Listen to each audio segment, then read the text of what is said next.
This video is brought to you by Raycon True Wireless Earbuds. Stick around to learn more about them and also a special offer they're making available through my channel. Gamers! Hello and welcome to the last week of Broketober. Your wallet may be empty, but hopefully your shelves and hard drives are full of good video. We're like chipmunks, stocking up for the winter, or summer, depending on where you live. I have not slept in like 5 weeks. Scorn, Plague Tale, Gotham Knights, Bayonetta 3, God of War Ragnarok, Destiny 2. That's right, your boy's a Kingslayer now, thank you very much. Been a wild couple of weeks, but we aren't done yet. Still plenty of big releases to drop before the year is out. Plus, the news never stops. This week we got to see an actual Silent Hill video game, for reals this time, and we got roundhouse kicked to the face with that Resident Evil 4 remake gameplay. Love that. And then there was the next chapter in that Bayonetta voice actor saga. Alright, let's do that one first. Here comes the news. Difficult to recall a situation where public sentiment has swung so wildly and so quickly. Except maybe Kanye, but I am not touching that. Bayonetta voice actress Helena Taylor became the main character of Twitter recently, when she posted the explosive allegation that Platinum Games only offered to pay her $4,000 to reprise her iconic role. This was met with a lot of support, since her claims did line up with an industry-wide pattern of voice talent being severely underpaid relative to their contributions to projects. Numerous voice actors spoke out in response to Taylor, saying that they were getting more money from commercials than they do from voicing some of the biggest games releasing today. So in this opening window, the people had Taylor's back, but the tables quickly turned when reporting from outlets including Bloomberg, Video Game Chronicle, and Axios all claimed that Taylor was offered around $15,000 for the role and that she declined it while seeking 6 figures plus residuals. Taylor called this reporting a lie and said that Platinum were just trying to save their game and their ass. She did not offer any proof to back up her claims that the reporting was a lie. She just said, "Nuh-uh," and that was it. Fast forward to a few days ago, and Taylor is back on Twitter in an effort to defend her reputation and to set the record straight. Spoiler alert, it did not go well. Quote, "It has come to my attention that some people are calling me a liar and a gold digger. I feel the need to defend myself and my reputation in the industry. As I posted on part 3 of my video thread, I explained that their first offer was too low. That offer was $10,000 total. Remember, this is a $450 million franchise, not counting merchandise." We'll come back to that point, by the way. I then wrote in Japanese to Hideki Kamiya, asking for what I was worth. I thought that as a creative, he would understand. He replied saying how much he valued my contribution to the game and how much fans wanted me to voice the game. I was then offered an extra $5,000, so I declined to voice the game. I then heard nothing from them for 11 months. They then offered a flat fee to voice some lines for $4,000, end quote. So, firstly, let's talk about that $450 million figure she keeps bringing up. Absolutely no one has any fucking clue where she is pulling that number from. The Bayonetta franchise has always been famously niche, with sales in the vicinity of 2 to 4 million units, maybe a little bit more, but well shy of that $450 million figure she keeps spouting. So that in itself makes her whole pitch harder to swallow, because she's either intentionally or accidentally distorting the facts. Then there's the broader issue of the fact that based on her own account here, the reporting was totally accurate, and Taylor was offered substantially more to voice the game, and she declined to mention that when she initially posted to Twitter, effectively weaponizing the fanbase by way of a boycott call, while also taking a swipe at her replacement, Jennifer Hale. None of that is a great look. Now obviously, everyone's going to have their own view about whether $15,000 is enough. On the one hand, it equates to roughly $1,000 an hour, which is great, sure. But on the other hand, it's a gig, and gig work is often sporadic, and that pricing doesn't reflect all the work that goes into either side of those 15 worked hours. It's complicated, and everyone's going to have their own take, but what I think everyone has agreed on is that Taylor has played her cards very poorly here. Had she come out and said that she wanted more than $15,000 to voice the role, been honest from the get-go, she'd likely still be enjoying a lot of support, though of course not everyone would agree with her. Framing it as she did though, she left a lot of people feeling very had, which means that the well of sympathy for her position has run well and truly dry.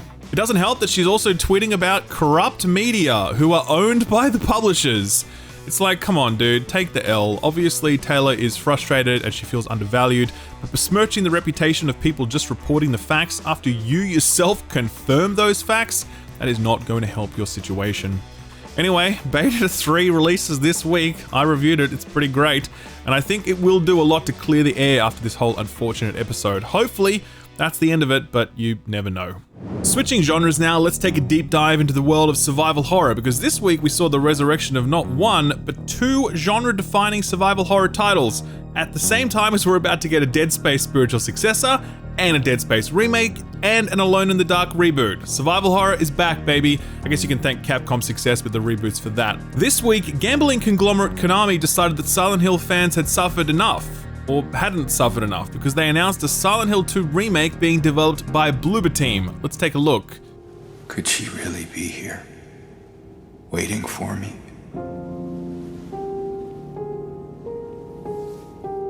Mary died of that damn disease 3 years ago. For the youngins out there, Silent Hill 2 was one of the most iconic, memorable, and influential games ever made. A sense of atmosphere as thick as pea soup, legendary enemy designs, an inspired soundscape, and a confronting set of themes that would still be considered avant-garde today, let alone 2 decades ago when we were all still listening to Weezer. With the Resident Evil 2 remake capturing center stage, people have been pleading for a remake of Silent Hill 2, and I mean, yeah, if any game deserves one, it's this one. The sticking point is Bloober Team. Now, this is a studio that does not have a lot of dedicated fans. They've made some interesting stuff in the past, but many consider their work to be derivative, like it's aping its inspirations without ever being able to move beyond them. Personally, I'm not anti-Bloober Team, but I don't love them either. Biggest thing for me is that this trailer just didn't look right. This shot of James in the mirror is the clearest example. If you compare it to the original, you're just like, nah man, this ain't it. And the rest of the trailer also failed to convince me that Bloober have really captured the aesthetic, color palette, and atmosphere that so defined the original. I don't want to prejudge all of this, of course, but right now you can drop me in the skeptical bucket. That wasn't the only Silent Hill thing announced during that livestream though. There's this episodic Silent Hill Townfall, which comes from developer No Code, who earlier made Observation. That one's being published by Annapurna Interactive and looks kind of interesting. There's Silent Hill Ascension, which is this weird Twitch Plays Silent Hill project involving J.J. Abrams' Bad Robot. And there's a new movie coming called Return to Silent Hill from the same director who made the previous Silent Hill movies. Finally, there's Silent Hill F, which is a new Silent Hill story set in 1960s Japan, written by Japanese visual novel specialist Ryo Kishi07. I'm not familiar with this dude, but the people that are very excited to see him working on Silent Hill, so I guess he must be pretty cool and or scary. So that's everything that Konami is dishing up for horror fans. What then are Capcom delivering as a counterpunch? I'll tell you what, this! Ladies and gentlemen, Resident Evil 4 is back. The game that still, to this day, serves as the template for the modern survival horror game. Resident Evil 4 will easily rank in most lists of the top 10 or at least top 20 best games ever made. A remake was all but inevitable after the success of Resident Evil 2's remake, and here it is. Man, I gotta say that unlike that Silent Hill 2 reveal, it seems like Capcom are absolutely fucking nailing this one. The best thing you can say of any remake is that it looks like how we remember it looking, and this looks like the Resident Evil 4 I can remember. Clearly Capcom have taken some license, but the overall vibe seems so authentic, right down to the roundhouse kick. And when that happened, by the way, I actually cheered for real. Capcom have been on an absolute tear this past few years, and this early look at the 4 remake seems to indicate they aren't losing any steam. That wasn't all they showed off, by the way. We also got an update on all the new stuff coming to Resident Evil Village. The third-person mode is a nice touch for series purists, and the new Winters DLC that's about to drop is apparently pretty good. At least that's the word on the street. RE-Verse, on the other hand, that PvP shooter thing, that's meant to be absolutely terrible, to the surprise of nobody. Hopefully, this will stop Capcom from trying to make multiplayer Resident Evil games a thing. It's never gonna happen, Capcom, just stop it. Let's get to work on the Dino Crisis remake, okay? The other remake currently in development is a Splinter Cell remake, and it may have hit a little speed bump recently when the project's director left Ubisoft. David Grivell has been with Ubi for 11 years now and was helming the remake when he announced on LinkedIn that it was time to move on to other things. He did not provide any other specifics. While you can never read too much into these sorts of things as people leave roles for a variety of reasons, it can sometimes mean reshuffling at the top due to issues with production. We'll likely never know for sure, and for the moment Ubisoft aren't providing any official comment or update on the status of Splinter Cell, so I guess we'll just keep waiting. like we've been doing for the past 10 years. This next one isn't a remake, but it may be a reboot. Bungie, makers of the world's worst and deadest game, Destiny 2, are apparently looking at reviving Marathon. If you haven't heard of Marathon before, it's probably because it well and truly predates Halo, the game that put Bungie on everyone's map, though Halo certainly owes a lot to Marathon, as the history books will tell you. It was a sci-fi first-person shooter that was to the Apple Mac what Doom was to PCs, albeit infinitely less popular or influential. It has long remained a dormant franchise, but recent reporting from Inside Gaming suggests that that won't be the case for long. They claim to have multiple sources telling them that Bungie's long-rumored next IP is in fact an old IP, Marathon, but given a whole new spin. The title will either be called Marathon or set in the Marathon universe, and the whole thing will transpire on a planet that was once a human colony but is now abandoned. Using advanced cyborgs known as runners, teams of 3 will extract resources from the crumbling world while fending off the threat posed by other players. That would make it one of those extraction-style PvEvP games which are becoming increasingly popular ever since Tarkov took off. But I still think The Division was the real progenitor of that subgenre. It just gets overlooked all the time. Anyway, Marathon is rumored to be a free-to-play live service title, no surprises there, and Insider Gaming says that it's currently in pre-alpha and it could be announced at any moment given how competitive the war for talent currently is. This is a big play for Bungie, but a dedicated PvP game can't come soon enough because the Crucible is dog shit right now, and it has been for a very long time. I'd be very down for a Bungie game that isn't trying to balance the competing PvE and PvP sandboxes, so I hope this rumor ends up being true. Speaking of free-to-play live service games, it looks as though Naughty Dog's upcoming multiplayer title will be free-to-play. This has long been the expectation given the model supporting most multiplayer titles right now, but a new job posting provided further evidence in support of that. The job posting is for a live ops producer, and the bonus skills section asks for someone with, quote, proven experience in a production role supporting a AAA free-to-play live title, end quote. That isn't definitive proof that the title will be free-to-play, but it's something. No word on release date for this one yet, but odds are it's sometime next year. Sony are aggressively expanding their business model, but there also seems to be plenty of time in Jim Ryan's diary for torpedoing that Microsoft Activision Blizzard deal. Jim's been fighting hard to stop that one from going through, or at least trying to wrangle out some concessions like Call of Duty never becoming a Microsoft exclusive. Jim's offensive seems to be working in at least one region, the United Kingdom. While the Tories can't agree on who should lead them, they at least seem to be united in their skepticism of this acquisition, with the Competition and Markets Authority issuing a statement listing their concerns. They do worry about the acquisition's impact on PlayStation, Amazon, Google, Nvidia, and other rivals. Quote, there is a realistic prospect of a substantial lessening of competition in gaming consoles, multi-game subscription services, and cloud gaming services, end quote. They do go on to specifically say that this poses a threat to Sony, which, yeah, it does, but Sony still hold a commanding lead in the video games category, and if it's fear of exclusive content we're talking about, well, Sony really wrote the book on that one, let me tell you. This may be one of the reasons why one institutional investor recently dumped a few $100 million worth of Activision Blizzard shares. Doing so represented an $80 million loss versus what they would have got if the merger had gone through, so that investor is pretty damn certain that the deal is going to fall over. A few other interesting tidbits have emerged while the CMA deliberation is ongoing. One of them is that Sony have been paying Activision to keep Call of Duty off Game Pass. One of the documents details the current arrangement between Sony and Activision. It says, quote, the arrangement between Activision Blizzard and Sony includes restrictions on the ability of Activision Blizzard to place Call of Duty title on Game Pass for a number of years, end quote. So that kind of sucks. I mean, COD is always a pretty pricey game, and it's very rarely discounted. COD on Game Pass would have been a pretty cool way for a bunch of people who otherwise couldn't have afforded it to actually play it. Obviously, Sony thinks this is such a threat to their own ecosystem that they've taken active steps to block it. Speaking of Game Pass, we also learned that Phil Spencer was telling the truth when he said that Game Pass was profitable, but he was probably lowballing just how much money it was making.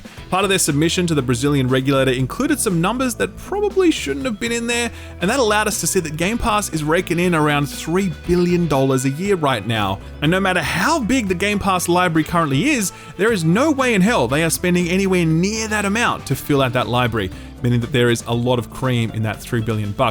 Incidentally, Microsoft have released official subscriber figures for Game Pass, which currently sits at nearly 25 million subscribers. As big as the core gaming market is, it's chump change compared to the mobile space, where revenues are often 10 or 20 times larger, depending on the region or segment. Microsoft wants some of that cake, it seems. As part of their filings to the CMA, also confirmed that they plan to spin up a new mobile storefront designed to compete with both Apple and Google. To quote the Microsoft submission, quote, building on Activision Activision Blizzard's existing communities of gamers, Xbox will seek to scale the Xbox Store to mobile, attracting gamers to a new Xbox mobile platform. Shifting consumers away from the Google Play Store and App Store on mobile devices will, however, require a major shift in consumer behavior. Microsoft hopes that by offering well-known and popular content, gamers will be more inclined to try something new, end quote. Man, it's one thing to take on Sony, but imagine taking on Apple iOS. That is some entrenched competition right there. You have to wonder what the device strategy for this would be, since it's not like Apple are going to allow Microsoft to run a competing storefront on their devices. Will we see the return of the Windows Phone? Or perhaps the coming of a new Xbox phone? I hope so, that'd be sick. One last bit of Microsoft news before we step off. God, that was a big block, wasn't it? The Series S is getting the shit kicked out of it over on Twitter. You recall that recently both Gotham Knights and A Plague Tale Requiem launched with a 30 FPS cap, and they both struggled to reach even that. At least one developer put this down to the limitations imposed by the Series S, calling it a potato. He has since had to delete his Twitter, by the way. I'm not exactly sure why, but I suspect it was a mix of people being angry at him and his employer, Rocksteady, not loving the messaging of throwing one of the console platforms under the bus like that.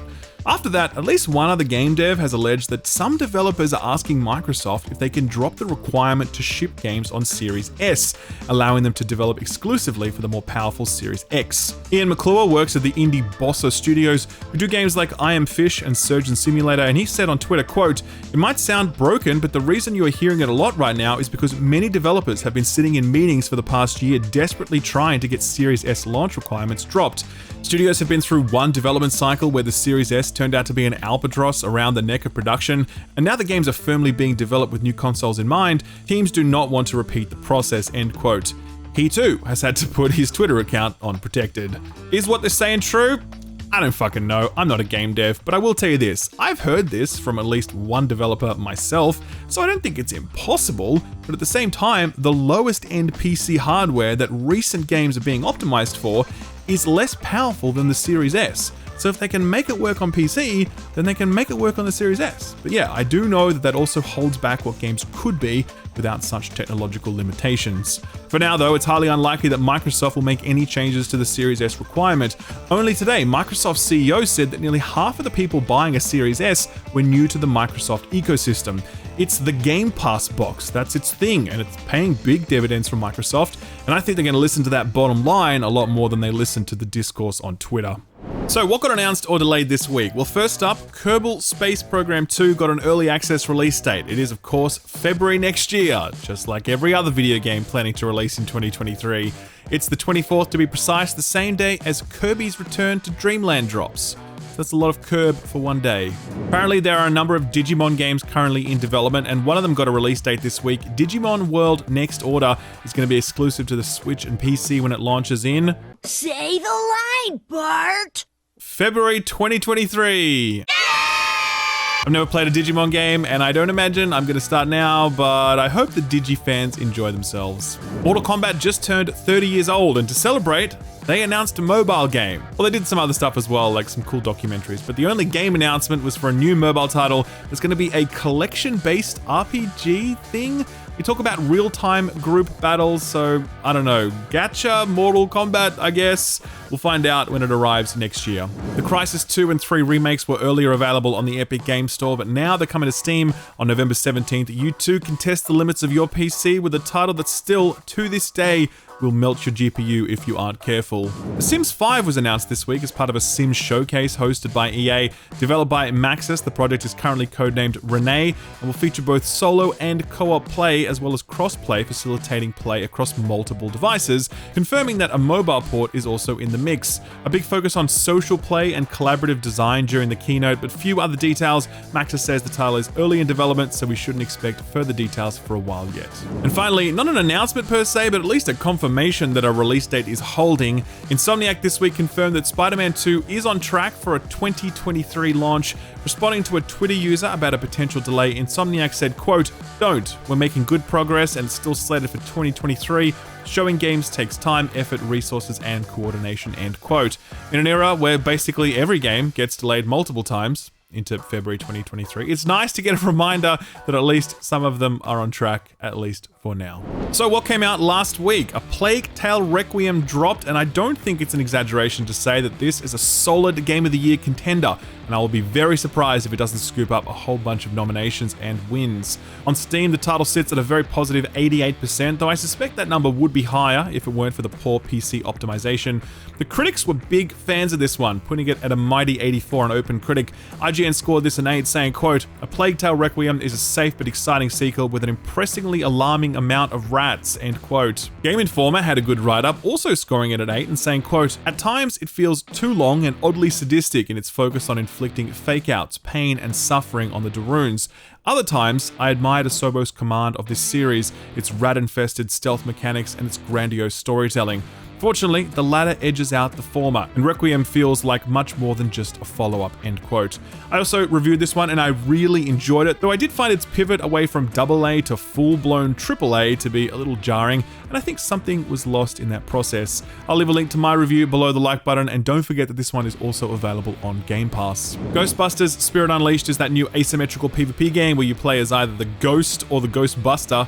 This dropped on consoles and the Epic Games Store last week, and reviews have been slowly trickling in since then. Generally solid responses, with critics putting this at a fair 74. Game Rant scored it 3.5 stars, saying, quote, "Ghostbusters Spirit Unleashed will faithfully satisfy fans of the movies, but its asymmetrical concept leads to some balance issues," end quote. PC Gamer, on the other hand, were less than enthused, scoring it a 55 and saying, quote, "Ghostbusters Spirit Unleashed is an unsatisfying multiplayer experience that lacks the right character of the movies it's based on," end quote. Mario Rabbids Sparks of Hope dropped last week and it absolutely crushed it. You love to see it. The Switch exclusive is currently sitting at 86 on OpenCritic, 96% of critics recommending it. IGN scored it a 9, saying, quote, "Mario plus Rabbids Sparks of Hope is a major leap from atop the shoulders of its surprisingly smart and charming predecessor, bringing a wonderful amount of flexibility to its turn-based tactical battles," end quote. I'm so sad that I haven't been able to make time for this one during this busy release season, but as soon as I get some free time, this will be one of the first things that I boot up. New Tales from the Borderlands dropped, and it has not hit the lofty heights reached by its predecessor. Steam reviews are savage, with the title sitting at a mixed 55%, almost all of the negative reviews saying that the writing isn't anywhere near the same standard as the first game. Critics are a little more merciful, putting the title at a fair 73, though the reviews are a little all over the place. GameSpot, for example, scored it a 7, saying, quote, "Gearbox Studio Quebec's follow-up to Telltale Games' Tales from the Borderlands is a fun space western featuring a story with a compelling start and a strong conclusion," end quote.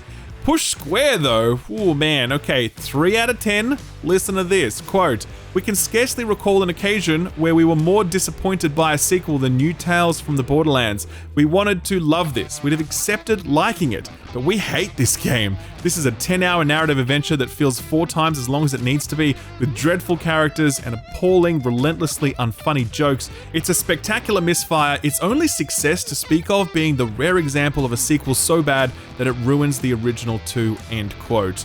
That last bit is weird. Why is that a success, by the way? That's not a success. I don't understand that quote. Regardless, that is a brutal write-up. And yeah, speaking of brutal, Gotham Knights. Man, what a mess. So I actually reviewed this one. Link below the like button. Long story short, this is not a good video game. Despite some great characters and villains and some solid writing, the whole thing is spoiled by subpar combat, an awful open world structure, and some horrific performance on both PC and consoles, where consoles cannot even maintain a solid 30 FPS in a game that looks worse than a game released 7 years ago. Go check out the Digital Foundry analysis for more on that topic. Steam reviews have this at a very predictably mixed 66%, while critics are kinda putting it at a fair 70. Most reviews do land in the old 7 out of 10 territory, like Game Informers, who said, quote, "Even if they're not quite up to snuff, Gotham has enough baddies to punch to make for a good time whoever you are," end quote. Some publications were less charitable, like GameSpot, who scored it a 4 out of 10, saying, quote, "Gotham Knights takes the Arkham blueprint and reimagines it as a loot brawler, often feeling similar, but where it's different, it's worse," end quote. Sadly, they are not wrong. So what's coming out this week then? Well, this right here is the second last big week of the year. The only other one that comes close is the first week of December, where Callisto Protocol, Need for Speed Unbound, and Marvel's Midnight Suns drop. This week, though, is bigger than that, by a lot, so let's get started. First up, Mount & Blade 2 Bannerlord arrives on the PlayStation and Xbox this week, 25th to be precise. This is one of the most beloved medieval combat simulators out, with an interesting mix of open-world RPG, strategy, economic management, PvP, and more. It'll be really interesting to see how this runs on a console, by the way. Speaking of strategy, Victoria 3 arrives on the 25th, exclusive to PC. This deep, grand strategy game allows you to lead the various nations of Europe as they navigate both the 19th and early 20th centuries, with a mix of economic management, political machinations, and the threat of military force. Can you conquer Europe in less time than it took for Liz Truss to lose her job as the British PM? It's 44 days, so I think you can do it. Sackboy: A Big Adventure arrives on PC on the 27th, so grab that if you're down for some fun, cute, wholesome shenanigans. Star Ocean: The Divine Force also arrives on the 27th for all platforms bar the Switch. It's been a long ass time since we've seen one of these, so it's nice to see this series is still going. FYI, there is a demo up for both PlayStation and Xbox if you'd like to try before you buy. And then comes the 28th, and my goodness, what a day. Kicking things off is a Switch port for Factorio, one of the most addictive games ever made, now portable. Doesn't sound dangerous at all. Next up is that Resident Evil Gold Edition, which incorporates all the stuff I mentioned in the opening block, including the Winter's DLC, looking pretty rad to be honest. That drops on all platforms bar the Switch on the 28th. Call of Duty Modern Warfare 2 is finally here, though technically not until the 28th. The disparity relates to the campaign, which was available last week to pre-order customers. Incidentally, people say the campaign is pretty damn good this time around, which is nice, because I really like the Modern Warfare 1 campaign as well. The full package, including the multiplayer, launches on the 28th, with the new Warzone set to launch on November 16th. And finally, after much controversy, Bayonetta 3 launches on the 28th, exclusive to Nintendo Switch. I did a review for this one, by the way, link below the like button. TLDR, it is ridiculous, over the top, audacious, outrageous, and very good. Even if the Switch is like really old at this point and it's fucking struggling, the Switch 2 can't come soon enough, and Bayonetta 3 is a strong reminder of that. Platinum have done a marvelous job working within these constraints, and they delivered a great title that Bayonetta fans are sure to love. And not for nothing, but Jennifer Hale does a pretty good job voicing Bayonetta as well. There was one other new release dropping this week that I hope you guys will check out, so put this on your radar.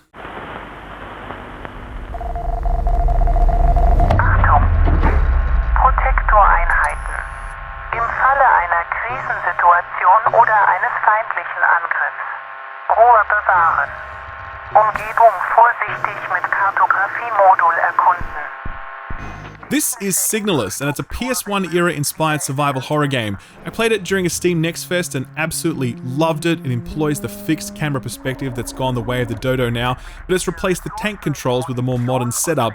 Still, the framing of it all looks fantastic, and the way it zooms in on those classic logic puzzles that define the genre is perfect homage given the intentionally low-res motif. This one is sci-fi themed rather than zombies or demons, and I'm always a sucker for sci-fi horror, and there's a really interesting artistic flair to all of this that gestures towards the psychological thriller territory. I'm hella into all of this, and if you are too, then good news, this drops on the 27th for all platforms, and it's coming to Game Pass. That's right, get it for basically nothing. If you do want to grab it on Steam though, I've left a link to it over on my Steam Curator page, which also has links to all of the other put this on your radar stuff I've recently covered. I'll leave a link to all of that below the like button. Sort of free stuff time now, and this is the last week of the month, so be sure to grab all of the sort of free stuff before it disappears. Most importantly, your PS Plus titles, your Games with Gold, and your Twitch Prime offerings all vanish very soon, so don't miss out. If it's new sort of free stuff that you're chasing, then Epic kicks us off as always. Right now you can still grab Evoland Definitive Edition as well as Fallout 3 Game of the Year Edition. On the 28th though, two new titles become available. The first one is a new release by the name of Saturnalia, and it's a horror title based on Italian folklore. Well timed for Halloween, I suppose. Did they celebrate Halloween in Italy? I'm gonna guess not. The other title is Warhammer 40k Mechanicus. This is a tactics-based game not unlike XCOM, and it's actually one of the highest rated Warhammer games ever released. For real, 96% positive on Steam at the moment. We get plenty of Warhammer games, but precious few good ones. Mechanicus is one of those, and it's yours for free later this week. Game Pass got its mid-month refresh, and it's packed full of creepy goodness in time for the spooky season. Amnesia Collection and Rebirth, Signalis and Soma are all there if you're looking to be unsettled. Gunfire Reborn arrives. This is a roguelike shooter that spent a long time in early access and has garnered plenty of acclaim since its 1.0 launch. Persona 5, we all know that one, of course, and the other one I'd shout out is Phantom Abyss. It's like time trial Indiana Jones running through procedurally generated tombs. It's from Devolver Digital, and it looks like a very good time. Final sort of free thing to point out is actually free, so long as you ignore all of the DLC. The Sims 4 has gone free to play. The announcement came in that showcase I mentioned earlier, the same one that announced The Sims 5. It's available to download free on all platforms, with the option to purchase over $900 worth of DLC. So there you go. Enjoy. Guys, Halo is getting the shit kicked out of it lately. I mean, did you see the new Kroby Cat video? It's all legitimate criticism, by the way, don't get me wrong, but at the same time, it's also nice to enjoy the nice moments, like this one, where Halo's creative lead Joe Staten is playing a round of Pictionary live on stage, and his partner is Steve Downes, voice of Master Chief himself. See if you can solve Joe's doodling before Downes does. Mr. Chief? Sad Master Chief. Oh, I need a weapon. Now, I don't know about you, but I think that one was pretty easy, especially given the person doing the guessing, but it's nice to see the team having some fun at a time when 343 is certainly going through things. I am going through some things as well right now. For example, reviewing God of War after just having reviewed Bayonetta 3. Woe is me, such a hard life. Thoughts and prayers, please. It's a lot, but I do it for you. And also for me, because video games are cool and I like playing them a lot. If you too like playing video games a lot, then consider subscribing to this channel because, I don't know, we talk about video games here, so that kind of makes sense, right? Ding the bell since it's release season and previews and reviews are going up on the reg and you don't want to miss them. Finally, if you happen to have enjoyed this video, could I humbly request a pressing of the like button? It does actually help me out a bunch since the algorithm is all about that. Thank you as always for stopping by. I always appreciate your time, and a big thank you to this week's sponsor, Raycon. October, the month where pretty much every video game gets released, the month where it starts to get either really hot or really cold, depending on where you live, and it's the month where you really ought to start thinking about what you're picking up as Christmas gifts, because it is just a hop, skip, and a jump to Santa's big day. The hunt for gifts can always be tricky, but you know what people always need? Earbuds. At home, at the gym, out for a walk, at work, you name it. Having a pair of earbuds handy is always going to upgrade your situation. And so you're always going to be happy to get a pair of earbuds for Christmas, right? You're probably thinking, hang on, those are expensive. Hundreds of dollars, right? Often, yes, but what if you could get a pair of high quality Bluetooth earbuds for less than half the price of other stuff on the market? Enter Raycons. I've been using Raycons for over 2 years and I've always loved them. They've always felt comfortable, sounded great, and had awesome battery life. I really never leave home without them at this point. For real, they're just part of my routine now. Pretty crazy for a set of earbuds that, as I said, are basically half the price of pretty much every other set of earbuds on the market. Raycon's newest models, the everyday earbuds, are their best ones yet, with 32 hours of battery life, a built-in microphone for calls, seamless Bluetooth pairing, more bass, 5 different color options, and a range of custom gel tips for both comfort and to ensure a nice noise isolating fit so they won't fall out of your ear. Raycons also have touch control support, allowing you to do stuff like change volume levels, skip songs, or answer calls easily, and they're sweat and water resistant, meaning they're perfect for high intensity workouts or if you ever find yourself stuck out in the rain. I'm not the only one who loves Raycons, by the way. They have over 50,000 5-star reviews, and best of all, Raycons come with free shipping and a 30-day return policy, so you don't have to take my word for it. Just try them for yourself, and if you aren't happy, you can get your money back. Easy. To get 15% off your order, visit buyraycon.com/skillup or just click the link in the description below. Thanks Raycon for sponsoring the video, and thank you for watching it.